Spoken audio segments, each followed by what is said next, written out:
Ouvrez les guillemets. Nous avons un marché qui part de la RDC.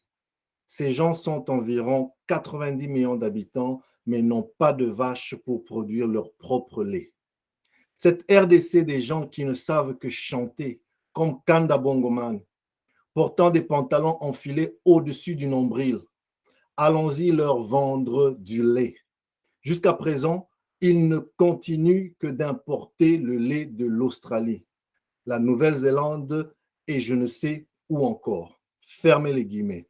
Ces mots, non, chers amis, ils ne sont pas de moi. Ils ne datent pas d'il y a 1000 ans. Ils n'ont pas été tenus dans un bistrot par de vulgaires ivrognes. Ces mots sont ceux de M.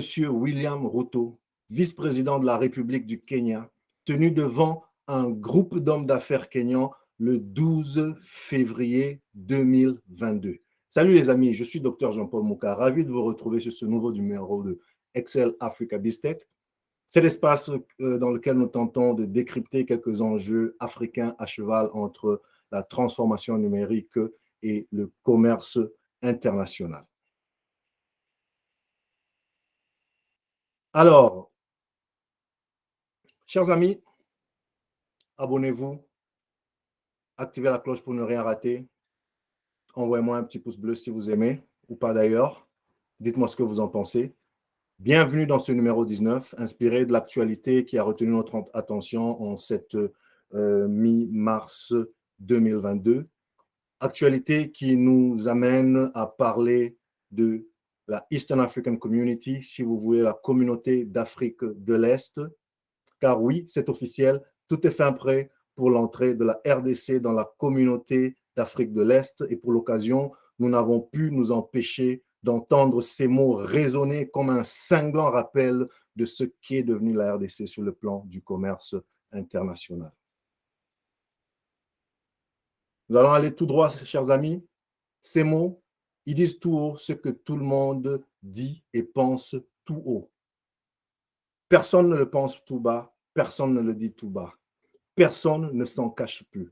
Même les officiels, ils ne s'encombrent plus de circonvolutions diplomatiques. Ils mettent plus les guillemets.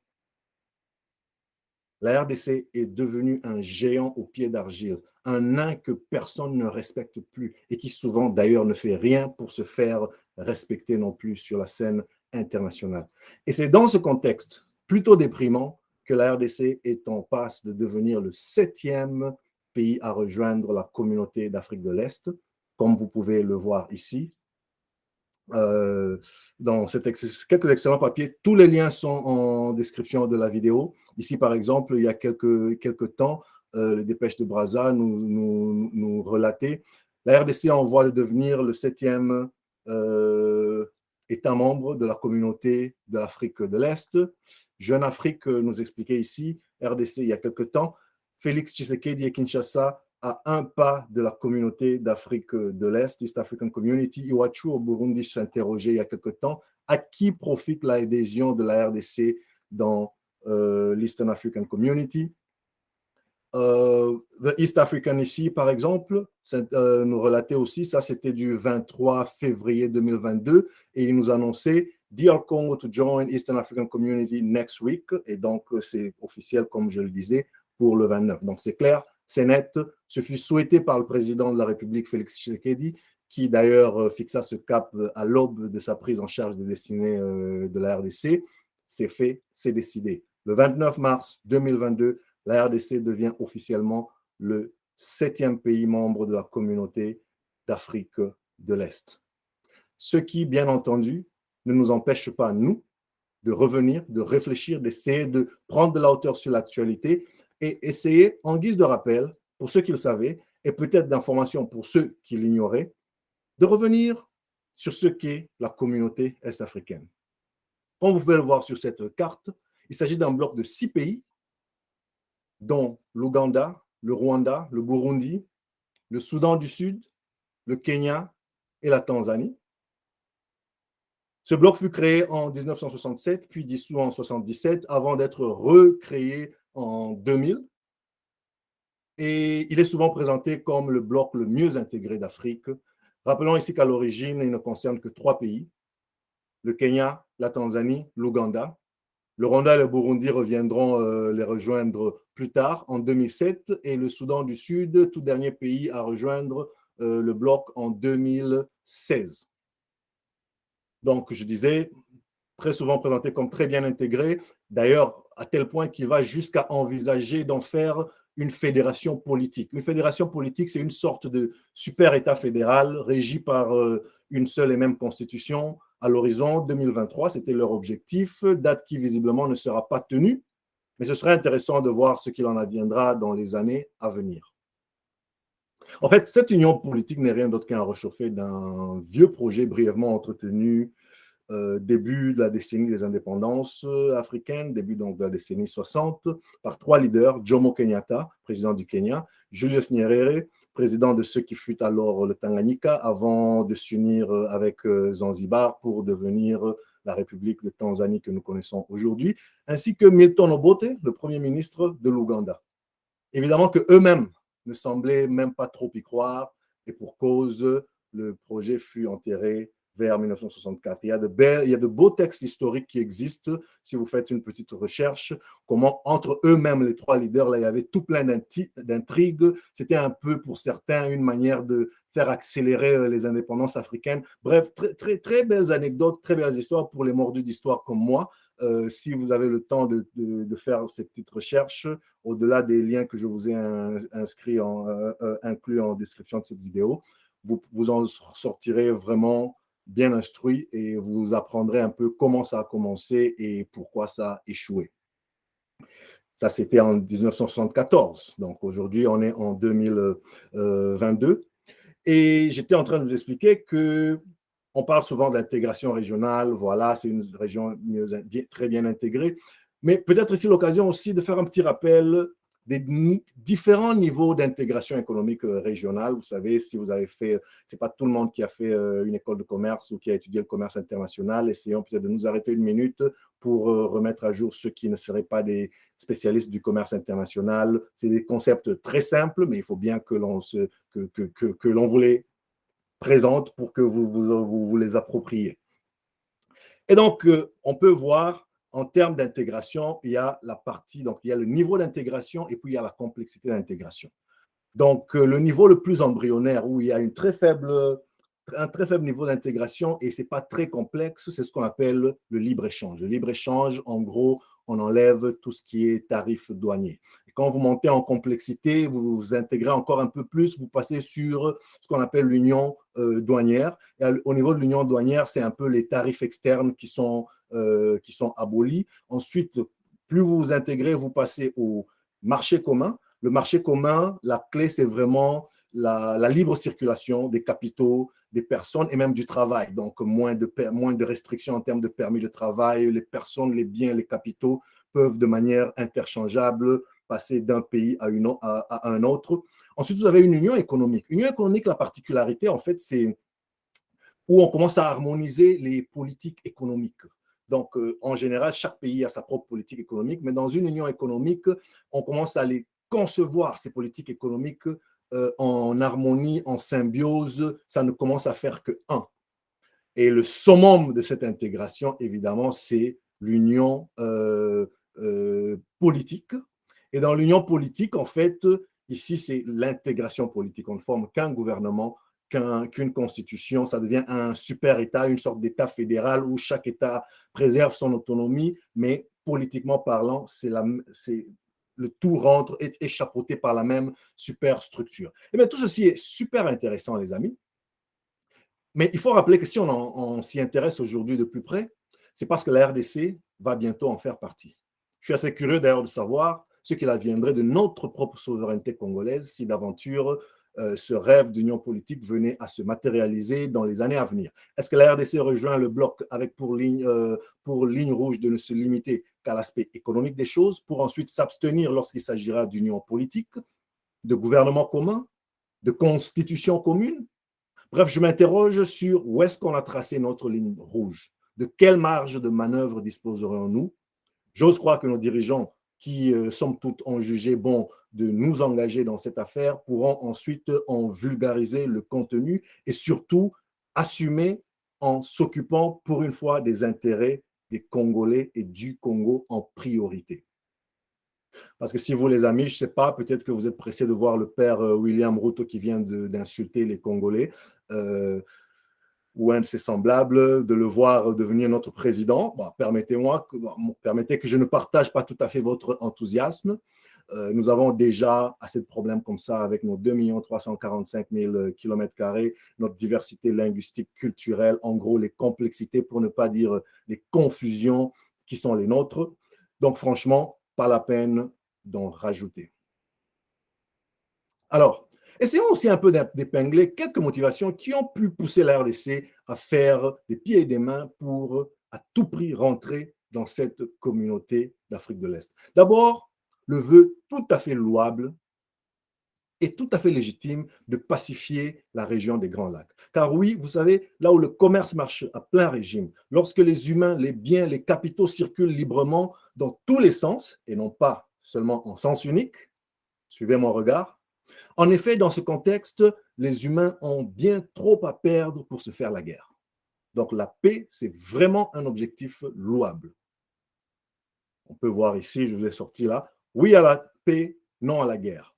Mais il y a aussi l'accès au port de Mombasa, une des plus importantes portes d'entrée au continent africain sur l'océan Indien. Ouverture donc importantissime quand on sait le poids des géants indiens et surtout chinois dans le commerce international. D'ailleurs, cet objectif n'est pas tout à fait idiot de la part de ce bloc, car vous pouvez le voir sur cette carte-là, l'Afrique, le Eastern African Community, donc c'est un peu ceci, et ils sont ouverts sur l'océan Indien.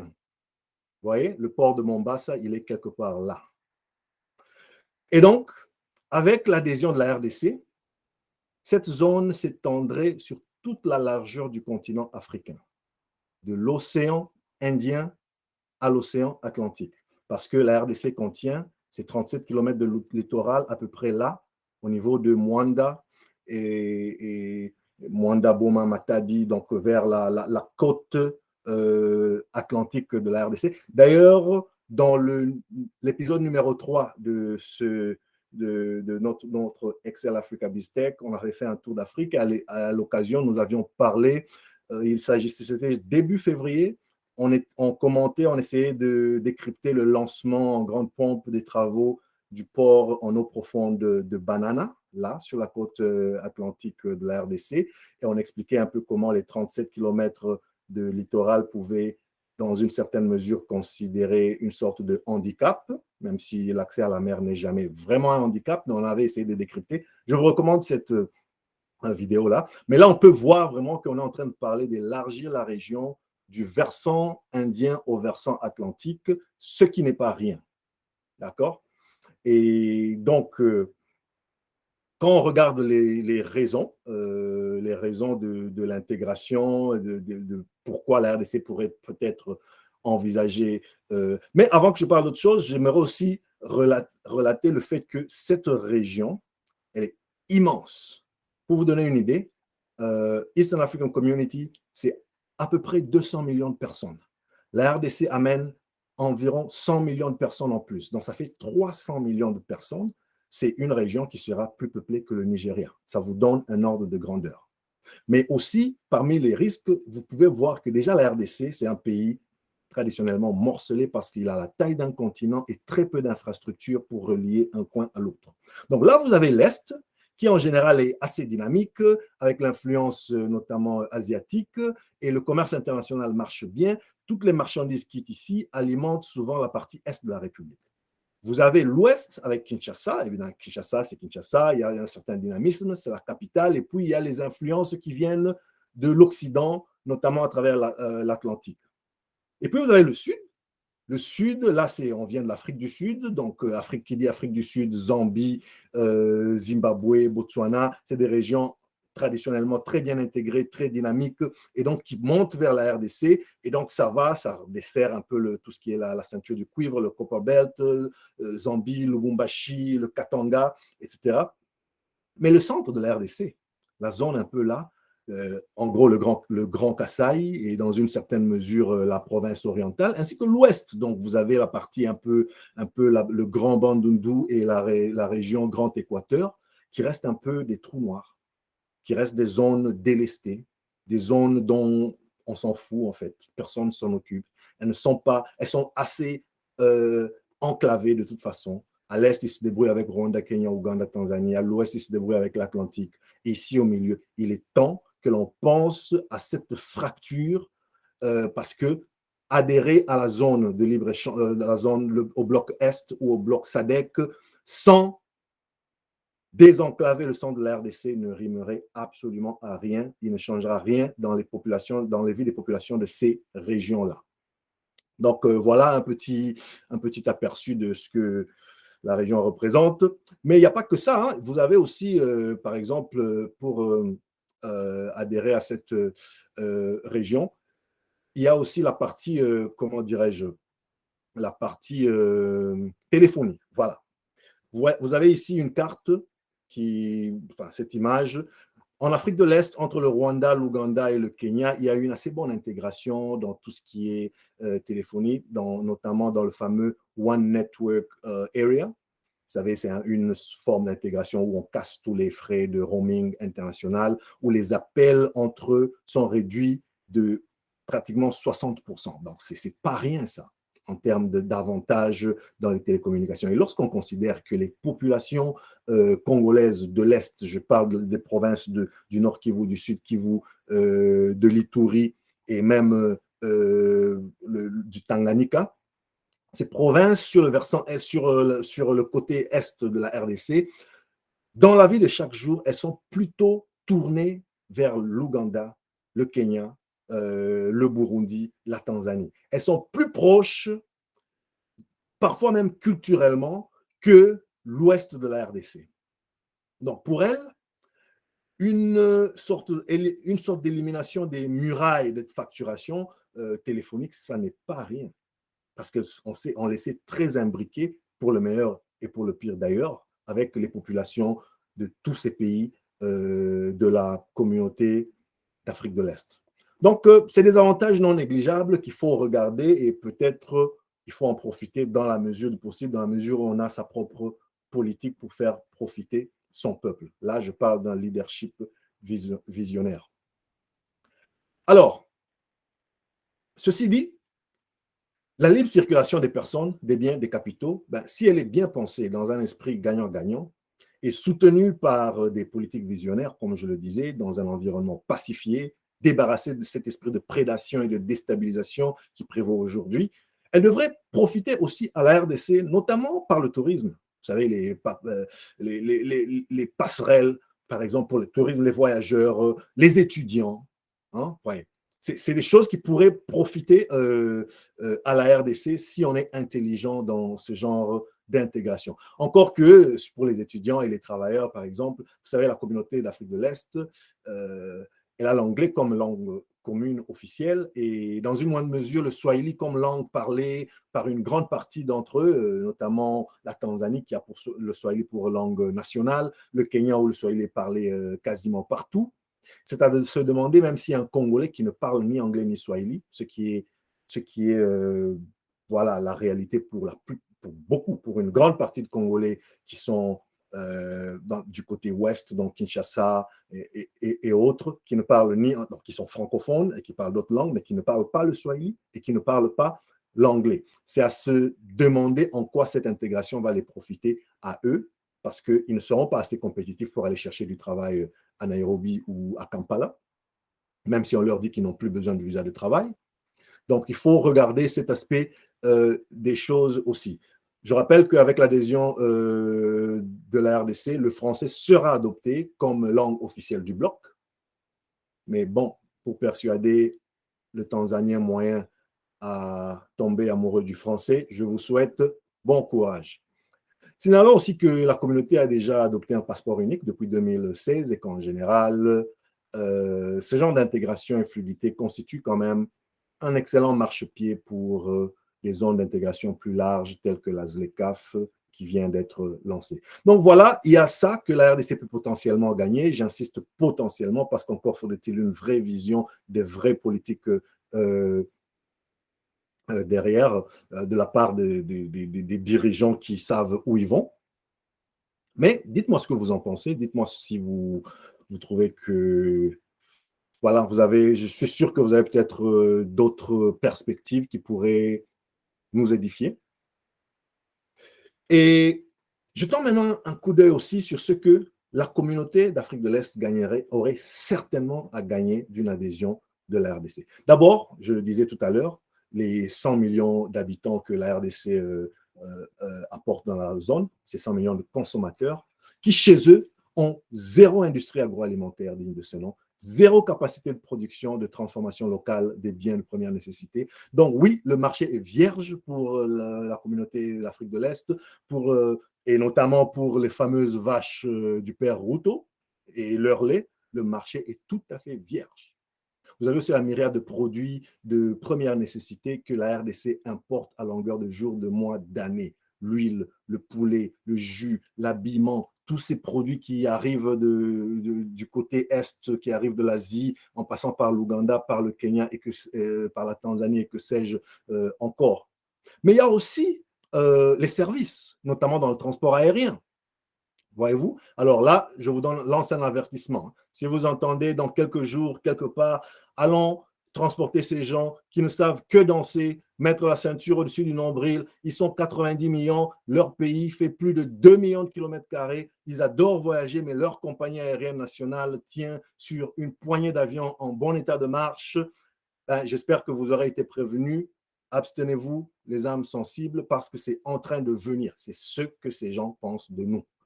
Je ne suis pas en train de dire qu'ils ont tort ou qu'ils ont raison, mais c'est une vérité et souvent, bien souvent, malheureusement, dans les faits, on n'arrive pas à les faire mentir. Donc voilà, il y a par exemple la compagnie Rwandair, Kenya Airways, Ethiopian, c'est les compagnies qui desservent aujourd'hui la RDC et qui permettent de désenclaver le pays parce que si le jour où il y aura pour une raison ou une autre, elles tourneront le dos à la RDC, on se retrouvera avec une poignée d'avions qui sont en général des cercueils volants et puis voilà, on sera abandonné à notre triste sort. Donc c'est le moment de développer des politiques d'autonomisation, réduire les prix des billets, c'est déjà ça, mais ça n'est pas une politique pérenne pour rendre viable notre secteur, notamment aérien, pour notre propre transport des personnes et des marchandises. Et puis, les amis, il y a, et comment l'oublier, les richesses minières de la RDC. Alors là, je vois les mauvaises langues ricaner devant ma naïveté touchante, disant qu'il y en a qui n'ont même pas attendu que la RDC intègre la communauté d'Afrique de l'Est pour déjà se servir. Certes, mais là, on va un peu plus loin. On est allé carrément dans l'officialisation du concubinage, si vous voyez l'image. Je ne vous en dis pas plus.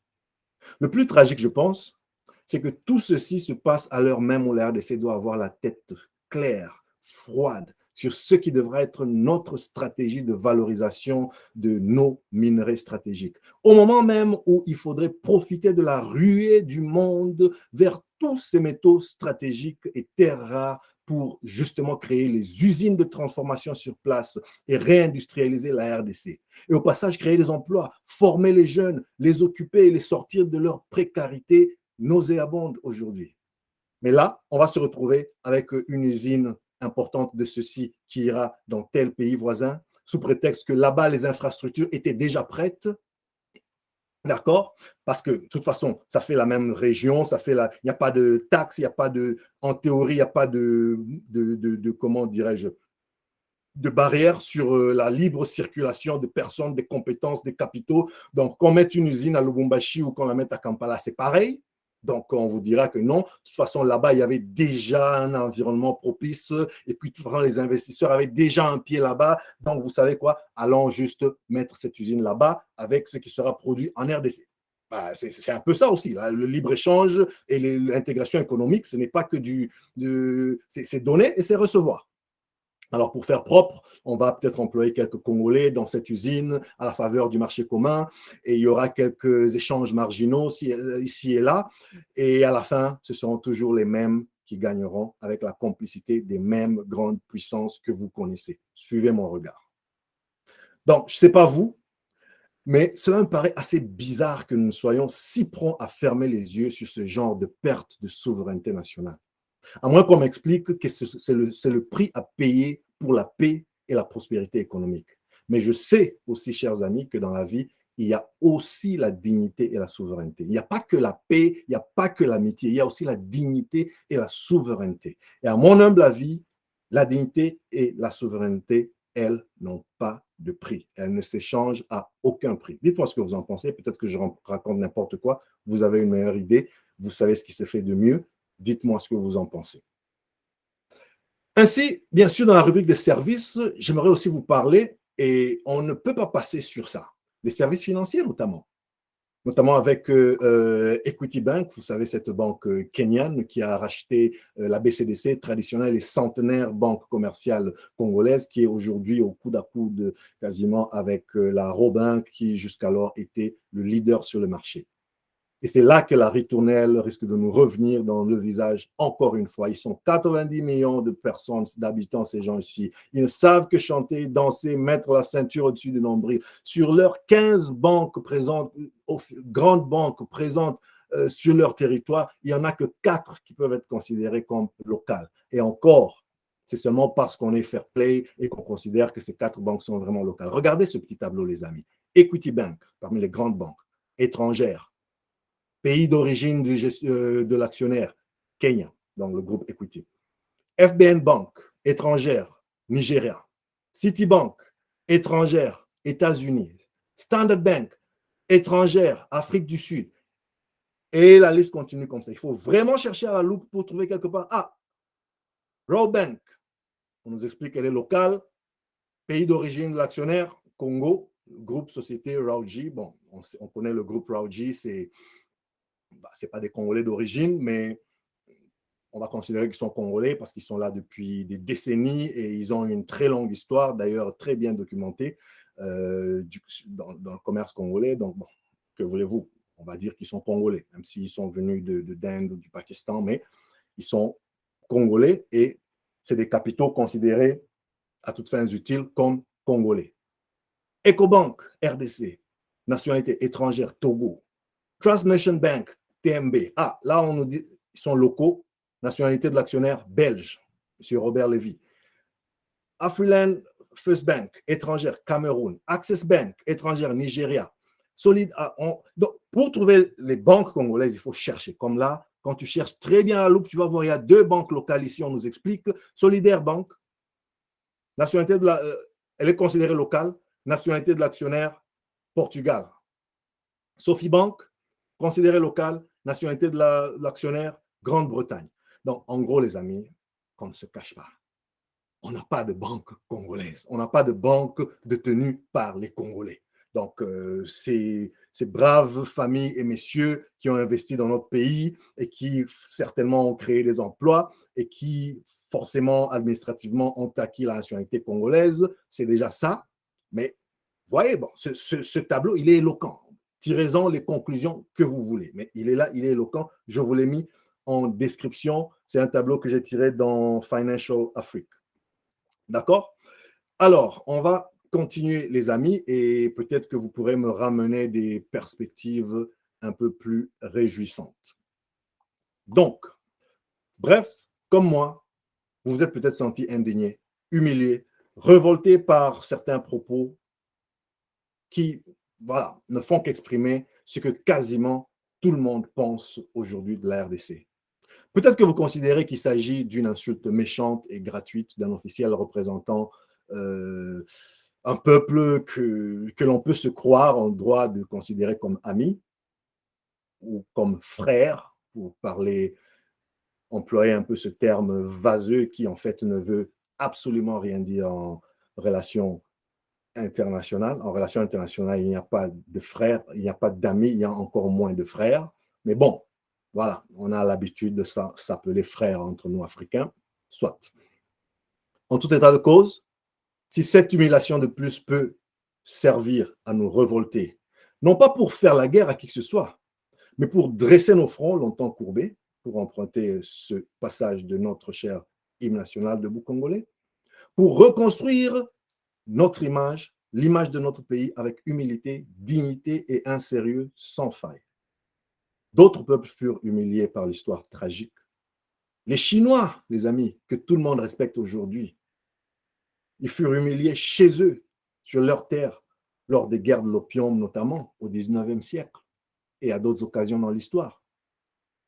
Mais avant cela, avant de se mettre à rêver des jours heureux où notre génération, où nos enfants, ou peut-être nos petits-enfants seront respectés en Afrique et dans le monde, les amis, il y a du boulot, il y a du pain sur la planche. Et ça commence aujourd'hui à travers un leadership éclairé et une action sans faille dans tous ces accords où on est en train de s'engager. Sinon, on va se faire bouffer tout cru. Je n'arrête de le répéter. Alors, pour l'anecdote, mais alors seulement pour l'anecdote, comme dans tout bon film, il faut bien que le film finisse sur une fin heureuse et que tout le monde s'embrasse et qu'on se dise « je t'aime moi non plus ». Je vous montre quand même cet article qui nous explique que le président du Kenya présente ses excuses au peuple congolais. Bon, voilà, ça c'est juste pour faire, pour boucler la boucle, comme on dit. Donc, il y a des excuses, il y a des notes diplomatiques qui ont été échangées. C'est bien relaté dans ce papier et d'autres que vous pouvez retrouver en description. Vous savez, les excuses entre adultes, ça ne se boude pas, qu'elles soient sincères ou contrites, peu importe. Entre adultes, on ne boude pas les excuses, on les accepte, mais directement, immédiatement après les avoir acceptées, il faudrait se tourner sur les causes initiales de l'offense. Parce que comme je vous ai dit à au moins 3 reprises dans cette vidéo, il y a tant de sujets sur lesquels cette excuse, même si elle est retirée aujourd'hui, elle reviendra encore sur d'autres sujets. Car en effet, les amis, nous aurons beau adhérer à tous les blocs économiques, toutes les zones de libre-échange du monde, aussi longtemps que nous serons incapables de créer des produits et services que nous pourrons vendre, c'est-à-dire exporter, nous resterons le dindon de la farce. Ce marché où chacun viendra faire du dumping, reverser son surplus parce que nous sommes 100 millions. Qui serait assez naïf pour ne pas comprendre que 100 millions de consommateurs, même si tu vends des cailloux, des graviers que tu ramasses sur la route, dans 100 millions, tu en trouveras quand même qui voudront bien te les acheter. Et donc, tu t'en sortiras commercialement. Dans le libre-échange, les amis, il y a 2 mots-clés. Il y a libre et puis il y a échange. Qui dit échange dit donner et recevoir. Lorsqu'on n'a rien à donner dans un échange, il ne vous reste donc que votre âme. Et puisque celle-là non plus, elle ne s'échange contre rien au monde, alors parfois, lorsqu'on n'a rien à donner, il vaut mieux tout simplement rester chez soi et donner rendez-vous au monde entier pour plus tard, lorsqu'on sera prêt à échanger d'égal à égal, au même pied d'égalité et de se faire respecter de manière visionnaire. Merci de votre attention, les amis. Ce sujet fut plutôt déprimant, difficile à préparer et à vous présenter parce que je me suis senti vraiment humilié en préparant ce sujet, en lisant, en essayant de décrypter tout ce qu'il implique. Je ne sais pas vous, mais moi, je suis plutôt déprimé aujourd'hui. Et donc, je vais vous passer toutes les fioritures. Abonnez-vous, partagez, rejoignez-moi sur toutes ces plateformes. Et comme j'ai l'habitude de le dire, chers amis, ensemble, essayons d'éclairer les masses, les informer du progrès, les outiller pour la concurrence. Le vôtre, Dr Jean-Paul Mouka, je vous dis, prenez soin de vous et des vôtres. Chap, chap.